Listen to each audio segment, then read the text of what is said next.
Hola, ¿qué tal? Muy buenas tardes a todas y todos. Bienvenidas y bienvenidos a esta nueva sesión de nuestro curso de fundaciones. Hoy día vamos a conversar sobre lo que son los análisis de asentamientos. Entonces, nos cambiamos de diapositiva. Y una pregunta que vamos a tratar de responder hoy, ¿sí? Vamos a conversar sobre este parámetro, ¿no? Y es el tema de la rigidez, ¿no? La rigidez obviamente para nosotros va a ser importante porque una menor rigidez permite que hayan deformaciones mayores, ¿no? Y a mayor rigidez vamos a tener menores deformaciones, a menor rigidez vamos a tener mayores deformaciones, ¿sí? Entonces, la pregunta es, ¿cómo la rigidez afecta? Obviamente eso va a estar ligado al tipo de suelo. ¿Por qué? Porque en general, ¿sí?, las arcillas presentan la menor rigidez. Las arenas presentan una mayor rigidez que las arcillas y las gravas presentan una mayor rigidez que las arenas y que las arcillas, ¿ya? ¿Qué otra cosa también es importante saber sobre la rigidez? Que la rigidez va muy de la mano con lo que es el confinamiento. Mientras más confinado está un suelo, mayor es su rigidez, ¿ya? Hay otros aspectos importantes sobre la rigidez, como por ejemplo podría ser cómo se degrada la rigidez dependiendo del nivel de deformaciones, ¿sí? Pero esos son detalles que quizás conviene conversarlos un poco más en el curso de dinámica, ¿ya? Dinámica de suelos que vamos a estar haciendo el próximo semestre, ¿ya? Entonces, para avanzar en este tema, lo importante es trabajar con las herramientas que tenemos para caracterizar lo que es el asentamiento de las fundaciones, ¿cierto? Porque ahí es donde vamos a trabajar con el parámetro de los parámetros de deformación, estos parámetros E que nosotros estábamos viendo, ¿cierto?, en las principales ecuaciones que hemos analizado hasta ahora que involucra el cálculo de asentamiento. Y en este contexto, obviamente, sabiendo de que la rigidez está muy ligado a lo que es el confinamiento, para nosotros va a ser importante definir cómo eventualmente las tensiones que se producen sobre una carga van a ir variando según la profundidad, ¿sí? Y no solo eso, sino que también cómo estas variaciones que se dan, ¿sí?, van cambiando en diferentes profundidades y cómo esas diferentes profundidades van desarrollando también diferentes niveles de asentamiento. En particular, lo que estamos mostrando en esta figura, ¿ya?, es que cuando tenemos una sobrecarga en superficie, la tensión va a aumentar, ¿sí? Va a aumentar. La tensión por peso propio del suelo aumenta según aumenta la profundidad. Sin embargo, cuando tenemos una carga constante en superficie, como la que estamos mostrando ahora, ¿cierto?, esa carga en profundidad va disminuyendo, ¿sí? Pero esa disminución igual es una disminución menor a la profundidad superior, llámelo de alguna manera, ¿no? Pero igual incrementa, ¿ya?, los estados tensionales. Entonces, súper importante tener eso en, en, en mente, ¿ya? Y que aquí también aparecen diferentes maneras de asumir cómo estas cargas van cambiando en la medida que la profundidad aumenta, ¿ya? Entonces, ¿de qué se trata esto? Principalmente de determinar cómo esas variaciones se van desarrollando en profundidad, ¿ya? Y para eso hay distintos modelos, los cuales generalmente provienen de lo que es la teoría elástica, ¿ya? Ahora bien, además de cómo se distribuyen las cargas desde la superficie en profundidad, ¿sí?, también es importante saber qué es lo que pasa a nivel de contacto, ¿ya? En esta figura lo que se está presentando es una fundación cuyo sello de fundación se encuentra a este nivel que estamos indicando acá, ¿sí? ¿Y qué es lo que estamos observando? Estamos observando que la tensión de contacto que existe entre, ¿cierto?, esta fundación y el suelo acá es una distribución constante de carga, ¿ya? Constante de carga. En términos de diseño, el distribuir que la carga es constante al nivel de sello de fundación es bastante apropiado, ¿ya? Entonces, vamos a decir que desde un punto de vista de diseño esta es la condición ideal. Sin embargo, por temas de rigidez, tenemos que estar familiarizados con el hecho de que estas distribuciones no necesariamente son uniformes. Desde una perspectiva de diseño, es muy apropiado considerarlo como uniforme, pero estrictamente eso no ocurre. Ahora bien, ¿qué es lo que se está mostrando acá? Se está mostrando principalmente las deformadas que tendrían, ¿cierto?, las zapatas en los suelos, dependiendo si estamos hablando de una arena o bien si estamos hablando de una arcilla. Ahora la pregunta que es importante hacerse en este contexto es, ¿por qué en esta zona, por ejemplo, para la arena, la deformación sería menor que en este extremo? ¿Ya? Y la respuesta viene dada por precisamente la rigidez. ¿Y eso por qué pasa? De alguna manera, en toda esta zona que está acá, ¿cierto?, el suelo presenta mayor confinamiento vertical y lateral.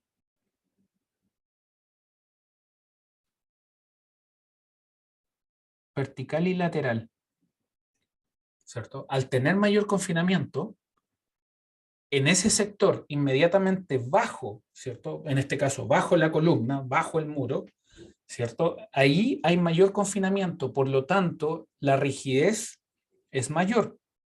Al tener mayor rigidez, la deformación es menor. Sin embargo, en los extremos está el suelo menos confinado, ¿no? Menos confinado. Por lo tanto, al tener menos confinamiento, presenta menos rigidez, y al presentar menos rigidez, lo que presenta son mayores deformaciones. En la arcilla es todo lo contrario, y usted dirá, ¿pero por qué pasa eso? Y la respuesta a eso está dado por algo que ya habíamos conversado en alguna de las sesiones anteriores, y era que cuando nosotros tenemos arena, en general las arenas son más heterogéneas que las arcillas, sobre todo a profundidades más someras, ¿sí? Entonces, ¿qué es lo que ocurre? Que desde una perspectiva de comportamiento, porque además en profundidades someras las arcillas presentan un cierto grado de preconsolidación, y eso, hablándolo de manera coloquial, preconsolida de manera uniforme todo lo que está en superficie, ¿no?, en la superficie más somera, valga la redundancia. Entonces, lo que ocurre acá es que la distribución de deformaciones tiende a ser más uniforme en arcillas. Ahora bien, también está otro tema que nos vamos a ir acercando y que los vamos a conversar con mucho detalle el día jueves, y que tiene que ver con qué es lo que pasa con el sistema de fundación. Acá nosotros estamos hablando, en este caso, de una fundación perfectamente flexible, ¿ya? Sin embargo, lo que vamos a empezar a ver a partir del día jueves es que los sistemas de fundación presentan diferentes tipos de rigideces, y en base a eso uno puede decir de que una zapata puede ser o bien perfectamente rígida o bien perfectamente flexible, ¿sí? En general, una zapata de fundación de tamaños y espesores, llamémoslo de alguna manera más habituales, ¿cierto? 1 metro por 1 metro, 1,5 metros por 1,5 metros, ¿ya?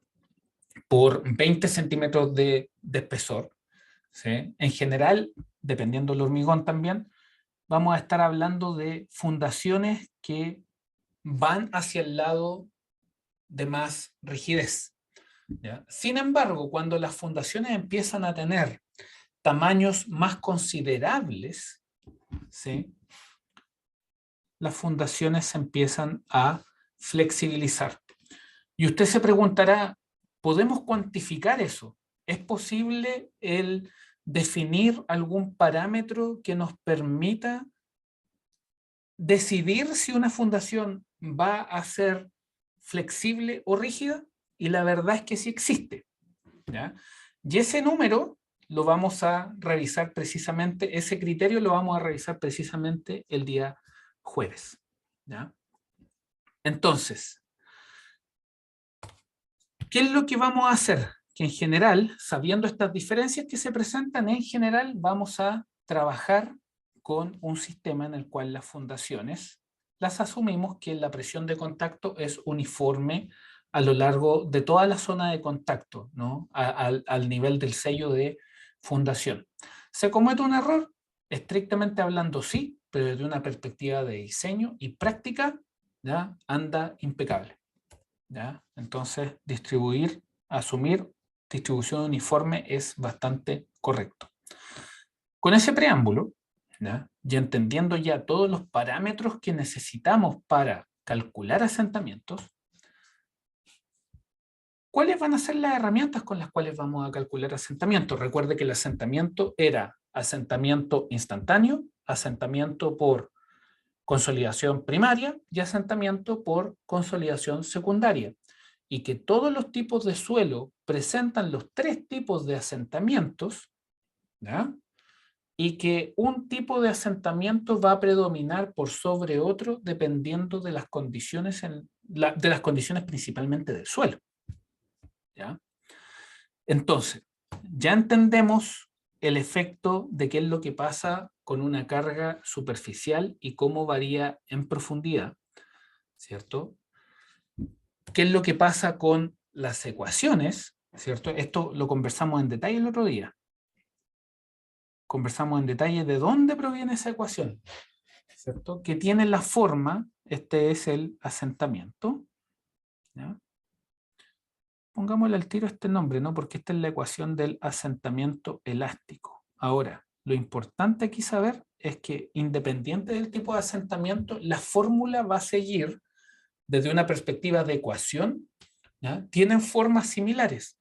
Lo que van a empezar a cambiar son las maneras de calcular los coeficientes con los cuales calculamos esos asentamientos, ¿ya? O la teoría con la cual vamos a calcular esos asentamientos.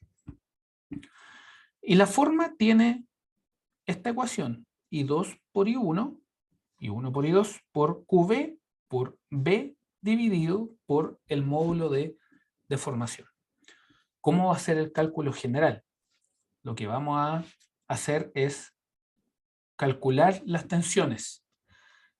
Cuando calculamos tensiones, no es solamente determinar la carga que ejerce la zapata o el sistema sobre las fundaciones, sino que además de definir cuáles son las tensiones que vamos a tener a nivel de terreno, sino que además entender qué es lo que pasa con esta distribución de tensiones en la medida que bajamos en profundidad.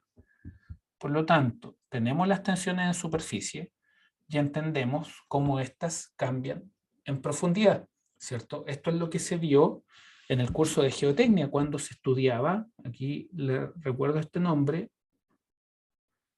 Buzinesk, ¿ya? Una vez que entendemos las cargas, lo que procedemos a hacer es calcular los parámetros de deformación. Cuando hablamos de los parámetros de deformación, en el fondo hablamos del módulo de deformación, ¿sí? Después, como nosotros sabemos la distribución en profundidad y sabemos los módulos de deformación que tiene ese suelo, lo que vamos a poder hacer es que vamos a poder calcular las deformaciones en profundidad. Y una vez que calculamos las deformaciones en profundidad, la integración de esas deformaciones que vamos obteniendo van a ser las deformaciones totales del estrato de suelo en el cual estamos evaluando el efecto de la fundación en lo que respecta a su asentamiento. ¿Ya? Usted se preguntará si esto lo ha hecho previamente, y sí, la verdad es que usted lo ha hecho. ¿Y en dónde lo hizo? Lo hizo en el módulo de geotecnia, en la parte de cálculo de asentamientos por consolidación. Lo que estamos haciendo acá es que vamos a aplicar todas estas teorías, ¿cierto? Cálculo de asentamientos por consolidación. Aquí lo que estamos haciendo es aplicar todas estas teorías y complementándolas, ¿no? Porque además estamos incorporando los efectos de asentamiento producto del asentamiento elástico y además los asentamientos producto de los asentamientos secundarios, ¿ya? Pero la metodología en sí usted la aprendió en el curso de geotecnia cuando hizo asentamientos por consolidación, ¿ya? Para que considere la revisión de esos apuntes cuando encuentre una ventana de tiempo también, ¿ya? Antes de continuar, me gustaría chequear que estamos todos en la misma página. Dedito arriba que sí o que no.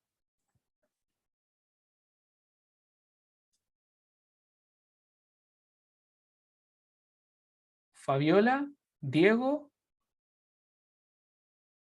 Sebastián Carrizo, Cristóbal, Rodrigo, Benjamín, Catalina, Rodrigo Guzmán. Ya.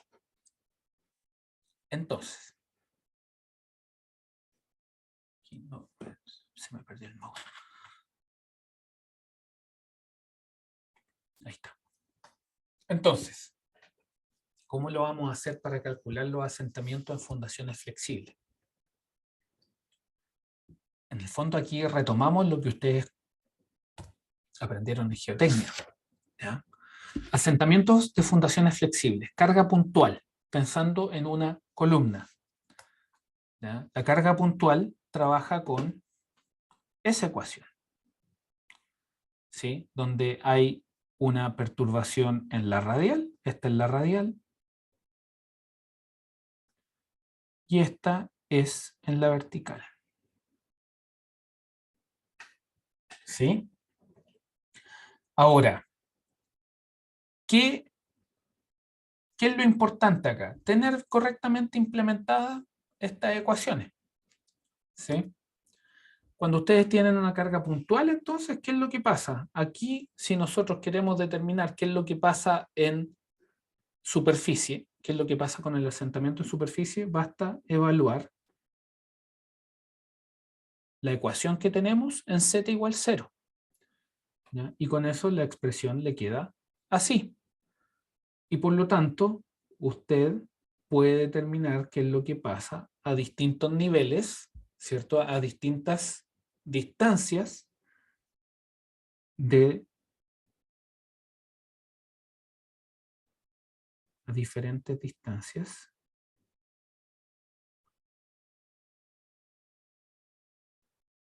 de la carga Q. ¿Sí? Y esto evidentemente se indefine para R igual a 0. ¿Qué es lo que pasa? Esto es puntual, ¿ya? Carga puntual, una columna, por ejemplo. ¿Qué es lo que pasa para una fundación flexible donde tenemos una carga circular, pero una carga circular de distribución uniforme? ¿Ya? En ese caso, también la ecuación es bastante directa y aquí está evaluada inmediatamente en R igual 0. ¿Ya? Y ahí usted tiene la expresión. Ahora, usted se recuerda de estos valores de n que aparecían en geotecnia. Y estos valores de n, ¿qué es lo que son? Son unos factores normalizados en donde lo que se considera, ¿cierto?, es el valor 2z sobre b, siendo b el diámetro de la zapata. ¿Sí? En el fondo esto es normalizado con respecto al diámetro de la zapata con la cual estamos trabajando. ¿Ya? Para una carga uniforme, esto es relativamente similar, pero ¿qué es lo que va a ocurrir? En el caso de una zapata rectangular, tenemos que en una dirección y en la otra el diámetro es exactamente el mismo porque es una zapata circular. Sin embargo, si queremos trabajar en una rectangular vamos a tener una dimensión para el largo y otra dimensión para el ancho. Vamos a tener dos dimensiones. Por lo tanto, si en el caso de una zapata circular tenemos un parámetro n que depende del diámetro, ¿cierto? Y este parámetro n es el mismo en el fondo porque el diámetro es el mismo en esta dirección y en esta otra. Para una zapata rectangular lo que vamos a tener van a ser valores de m y n, ¿ya? Entonces, ¿qué es lo que vamos a trabajar acá? Acá lo que vamos a trabajar es que vamos a trabajar con esta expresión, ¿sí? El W, y va a tener un factor de influencia. Va a trabajar con esta ecuación. Aquí lo que estamos haciendo es presentar un M, ¿sí? Donde L, ¿ya?, es el largo mayor y B es el largo menor, ¿ya? Y aquí lo que estamos definiendo es un factor de influencia, ¿ya? ¿Y esto para qué? Y esto también es importante que lo tengan presente. Lo vamos a subrayar en verde, es para la esquina de la carga, ¿ya? En este contexto que está acá, que se está presentando acá, para esta figura, puede ser cualquiera de las cuatro esquinas, ¿ya? Aquí vamos a poner en verde para que lo tengan presente. Como estamos hablando de un solo cuerpo, ¿cierto?, es irrelevante la esquina para este caso en particular.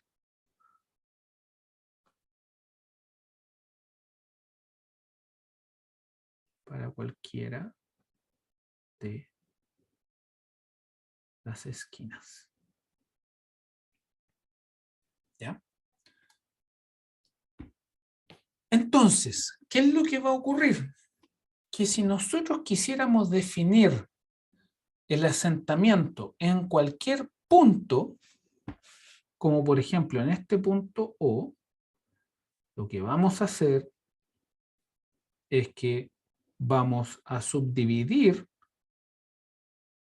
el rectángulo en los subrectángulos que se generen en torno al punto donde requerimos hacer el cálculo, ¿sí?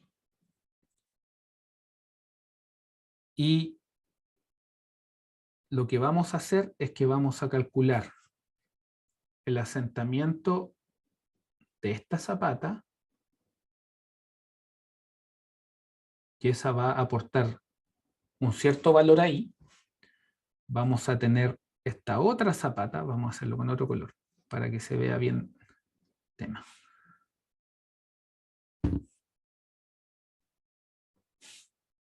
Vamos a tener esa otra zapata y ahí vamos a tener otra componente. Vamos a tener esta otra zapatita, ¿cierto? Esta subzapata, llamémosle de alguna manera. Vamos a tener esa componente y vamos a tener la, pongámosle azul. Vamos a tener la subzapata azul, ¿cierto? Y a cada subzapata le vamos a calcular el asentamiento en la esquina. Y la suma de cada una de las subzapatas en la esquina nos va a entregar el asentamiento total en este punto acá. Por lo tanto, haciéndolo con colores, esto vendría siendo de esta manera. el asentamiento, ¿cierto?, de 1 más el asentamiento de 2 más, perdón, esa era morada, asentamiento de 2 más el asentamiento de 3 más el asentamiento de 4, eso da el asentamiento total en el punto O. ¿Ya? Y para eso ocupamos esta teoría, ¿sí?, de lo que es el cálculo del asentamiento en la esquina. ¿Ya? Y ahí está el resumen, ¿cierto? Si queremos una zapata en el centro, en el fondo lo que tenemos que hacer es subdividir esto y multiplicar por 4 el asentamiento del cálculo de una sola en este caso, ¿no? Porque en este caso, si queremos la zapata del centro y es una zapata rectangular, lo que vamos a tener acá es que necesitamos solamente calcular el asentamiento, ¿cierto?, ahí en la esquina, y por lo tanto el rojo, el punto rojo, va a ser igual a 4 por, entonces el asentamiento en el punto rojo va a ser igual a 4 veces por el asentamiento en el punto verde, ¿cierto? Y el asentamiento en el punto verde va a ser válido para cualquiera de esas 4 esquinas con las cuales estamos trabajando. ¿Ya? ¿Alguna duda, consulta con respecto a lo que estamos viendo? ¿Dedito arriba que está todo claro o hay algo que les gustaría discutir?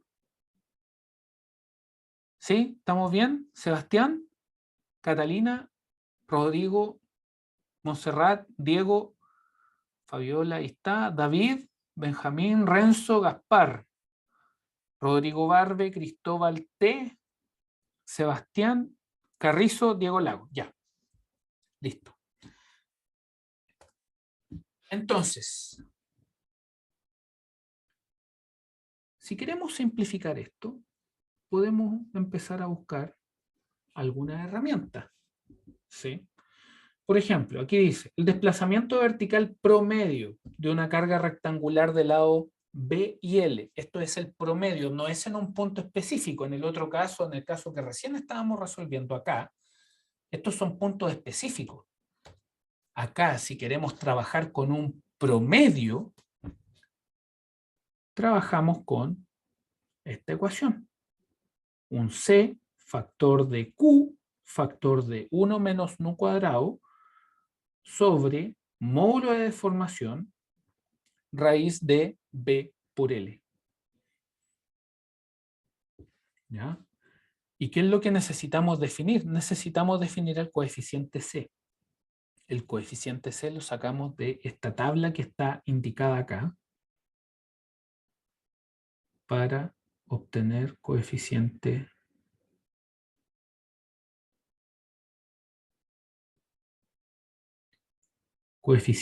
C. ¿Sí? Por lo tanto, acá tenemos promedio. ¿Ya?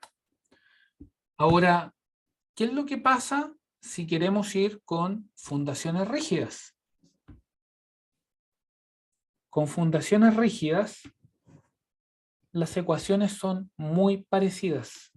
¿Ya? Cambian un poquito las expresiones, ¿sí? Pero la estructura, ¿cierto?, de esto que habíamos conversado el otro día, de cómo se deducían estas ecuaciones, no cambia, ¿sí? Porque toda la deducción de estas ecuaciones viene de la teoría elástica, ¿cierto?, de lo que es la deformación de un sólido, pero adaptado a lo que es un cuerpo de suelo, en el cual se tiene que este cuerpo, ¿cierto?, tiene un largo original, un L0 que va variando y que depende de las dimensiones de la zapata que estamos poniendo en superficie. Y ante eso es que nosotros tenemos que empezar a asumir la existencia de coeficientes para poder ajustar la teoría al fenómeno que estamos observando. ¿Ya? Por lo tanto, cilindro rígido, tenemos que esta es la expresión con la cual trabajamos. Tenemos una carga distribuida promedio, ¿sí? Y si queremos una zapata cuadrada, ¿sí? Vamos a trabajar para la zapata cuadrada rígida. Lo que vamos a hacer es que vamos a tomar simplemente los valores que obtenemos de las zapatas flexibles y los vamos a ponderar, ¿ya? En este caso, el asentamiento al centro de la zapata más el asentamiento en una esquina de la zapata, ¿ya? Con la teoría flexible, y eso multiplicado por 0,5. Y esa va a ser nuestra deformación rígida, ¿ya? Zapata circular o continua, también rígida, va a ser una ponderación de 2 veces el asentamiento en el centro más 2 veces el asentamiento en el borde para una zapata flexible, y esto ponderado por 1/3, ¿ya? Como pueden ver, según lo que hemos estado conversando, esto es bastante directo, ¿ya? Bastante directo. Según el tipo de suelo, ¿cómo vamos a hacerlo para un asentamiento en una fundación que está sobre un terreno de arena? Nosotros ya tenemos material para calcular el asentamiento usando teoría elástica. Sin embargo, nosotros hemos conversado de que siempre los ensayos de terreno van a entregarnos información muy importante, ¿no? Puede ser el SPT, puede ser el CPT, ¿sí? ¿Pueden haber otros ensayos? Por supuesto que sí, pero los que más hincapié le hemos puesto en este curso han sido los ensayos de CPT y SPT, ¿ya? Entonces, para hacer cálculos de asentamiento en arenas, ¿ya? Las metodologías que existen para trabajar con SPT son las de Meyerhoff, las de Peck y Basara y la de Barland y Barbridge, ¿ya? Son bastante directas, ¿sí? Son bastante directas y en el fondo es una metodología. Entonces, lo importante, ¿ya?, sobre esto, y que lo vamos a ver en el examen, es cómo utilizar la metodología, ¿ya? Y para eso, obviamente, se tiene que saber el paso a paso, y lo importante es entender conceptualmente las partes y parámetros claves que se deben ocupar en este paso a paso, ¿ya?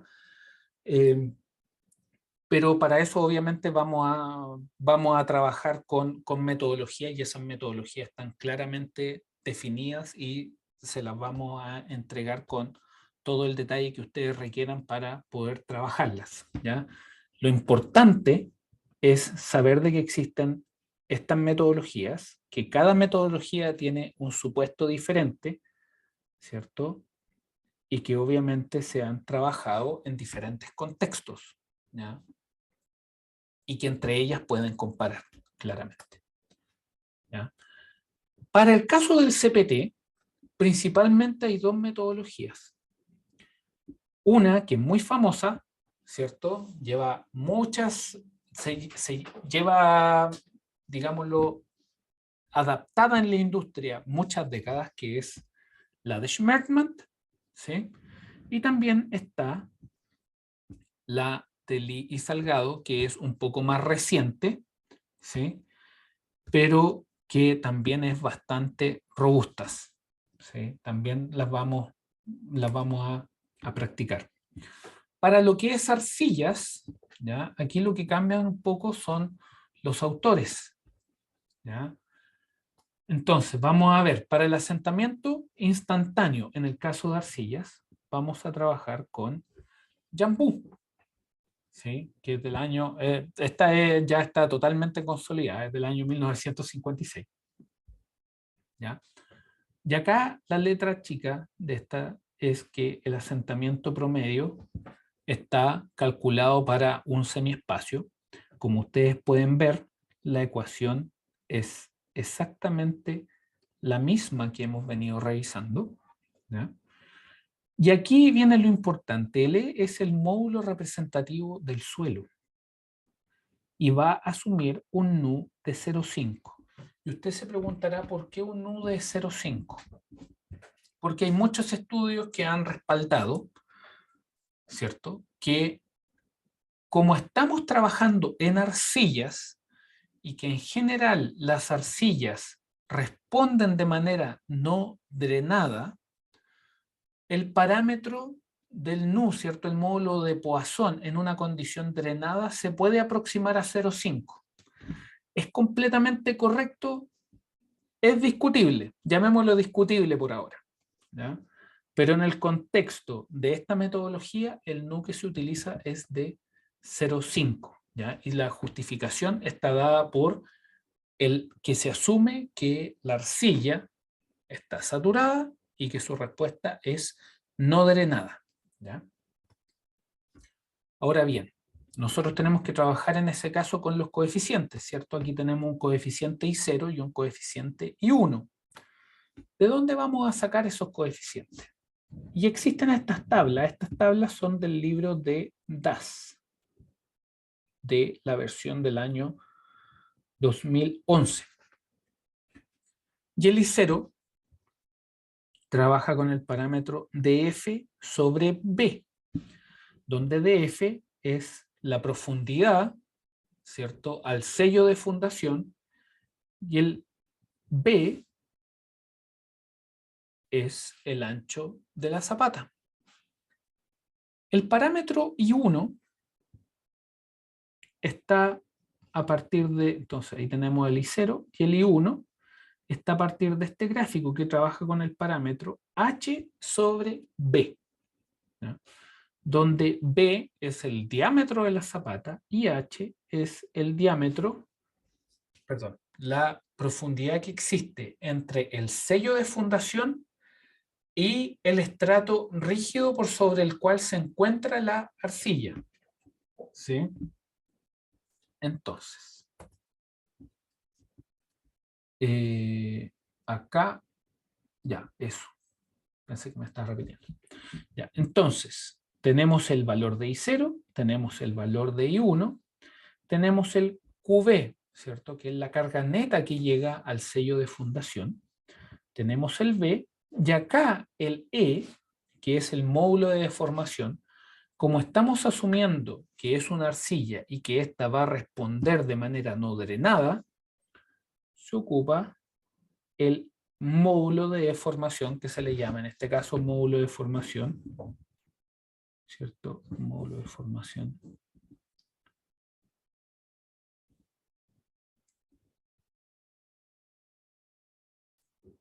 Vamos a anotar.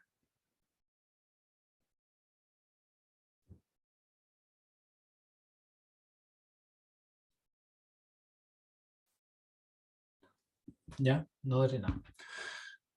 Entonces, donde el Q es la carga basal y E es el módulo representativo del suelo. Ahora, lo importante, ¿sí?, es que ustedes tengan siempre presente que aquí estamos trabajando en arcillas, ¿ya? Las arcillas, en general, se asumen que responden de manera no drenada porque se asumen saturadas, ¿ya? Y en ese contexto, ¿sí?, cuando hablamos de arcilla, pero por sobre todo de una condición no drenada, lo que controla es la respuesta no drenada del suelo. Y eso en general es particularmente cierto para las arcillas, ¿ya? Por lo tanto, cuando queramos calcular el valor del E, vamos a estar lidiando también con el S sub U, que nosotros ya lo entendemos como la respuesta no drenada. Respuesta no drenada del suelo. Aquí, respuesta no drenada del suelo. Le vamos a poner acá resistencia, ¿ya?, porque probablemente eso es lo más correcto. La resistencia no drenada del suelo que hemos venido revisando de manera sistemática durante el desarrollo del curso, ¿ya? Ahí ustedes pueden ver de que este parámetro K lo podemos sacar a partir de la razón de preconsolidación del suelo, ¿no? Razones bajas de preconsolidación, ¿cierto? En general, cuando la preconsolidación del suelo es menor a 2, el suelo se comporta de manera normalmente consolidada, ¿ya? Para razones de preconsolidación por sobre 2, el suelo se empieza a comportar de manera efectivamente preconsolidada. Ya eso en términos prácticos. Entonces, ¿qué es lo que ustedes ven aquí? Que ustedes, en el fondo, ustedes pueden, ¿cierto? Razón de preconsolidación, y con la razón de preconsolidación ustedes pueden obtener ese parámetro EU sobre CU. ¿Y qué es lo que ven? Que este mapa con el cual nosotros trabajamos, esta carta con la cual se trabaja, ¿cierto? Depende del IP, ¿sí? Y acá tenemos correlaciones, ¿cierto?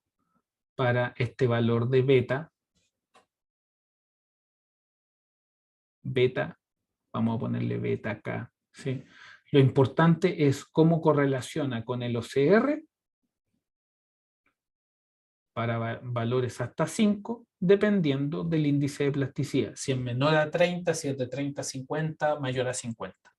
¿Cierto? Baja, media, alta plasticidad. ¿Sí? Entonces, ¿cómo vamos a complementar esto? Considere que hemos estado viendo asentamientos instantáneos en general, ¿cierto? En los cuales hemos abordado teoría elástica, ¿cierto? Esa es la herramienta principal para caracterizar estos asentamientos. Cuando trabajamos con el asentamiento por consolidación, en el fondo lo que estamos utilizando son los resultados de un ensayo de consolidación según la teoría de consolidación que aprendimos en geotecnia, ¿no? En el curso de geotecnia. Y en este caso, la herramienta con la cual ustedes trabajaron principalmente es aquella que corresponde a la teoría de consolidación unidimensional. Cuando trabajamos con la teoría de consolidación unidimensional, ¿cierto? En el contexto de este modelo, nosotros necesitamos adaptarla. ¿Y a qué la vamos a adaptar? La vamos a adaptar, perdón. La vamos a adaptar a lo que es el desarrollo, ¿cierto? En la realidad de lo que es una consolidación del tipo tridimensional. ¿Cómo lo vamos a hacer?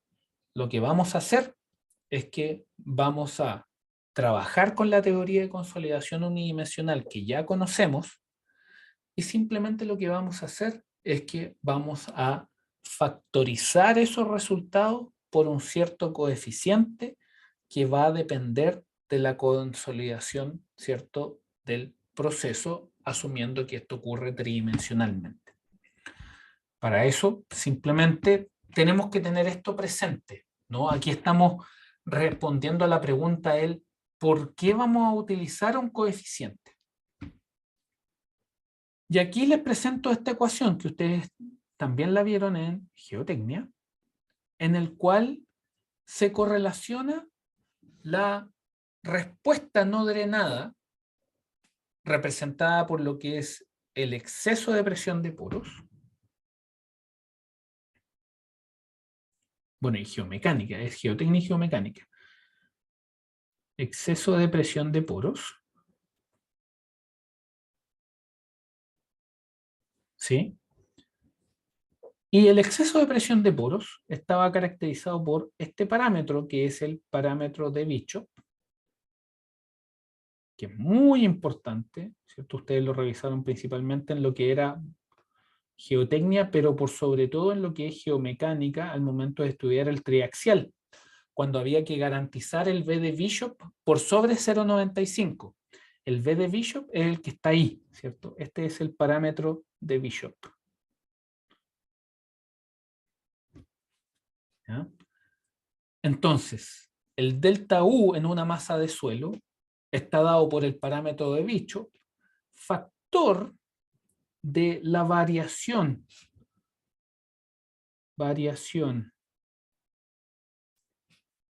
de la carga lateral, ¿cierto? Que en el triaxial vendría siendo el sigma de cámara,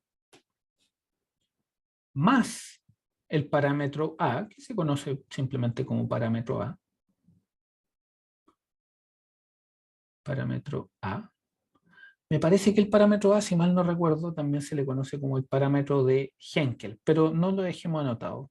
Anotémoslo ahí y lo confirmamos en la próxima sesión. ¿Ya?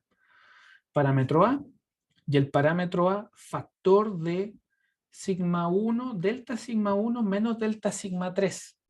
Delta sigma 1 menos delta sigma 3 en el fondo es la variación del corte, ¿cierto? La diferencia de tensiones principales es el corte, por lo tanto es el A factor de el diferencial en el corte. ¿Ya? Entonces, esa justificación es la que nos permite trabajar con la consolidación. Por lo tanto, ¿cómo vamos a calcular la consolidación tridimensional? Considerando de que estamos trabajando en el mundo de las fundaciones. Las fundaciones podrían ser, por ejemplo, cuadradas, pueden ser circulares, pueden ser rectangulares.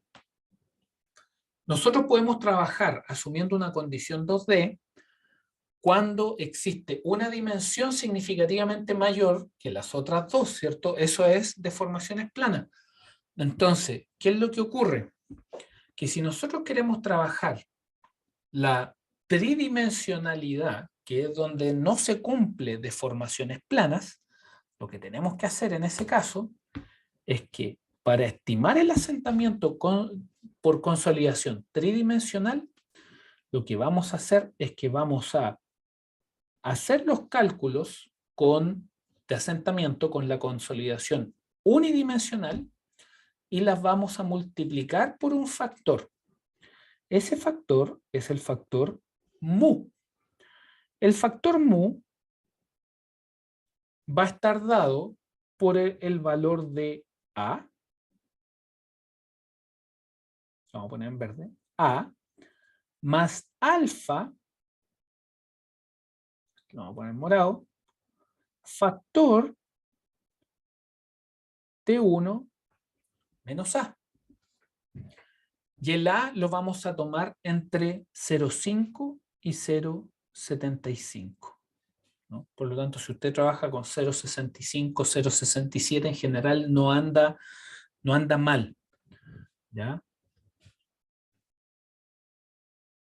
Y cuando usted grafica esto, cuando usted grafica el parámetro A, que en el fondo es este parámetro, usted se lo puede dar. Ahí tiene de mejor manera cómo se va correlacionando con el asentamiento que usted ve.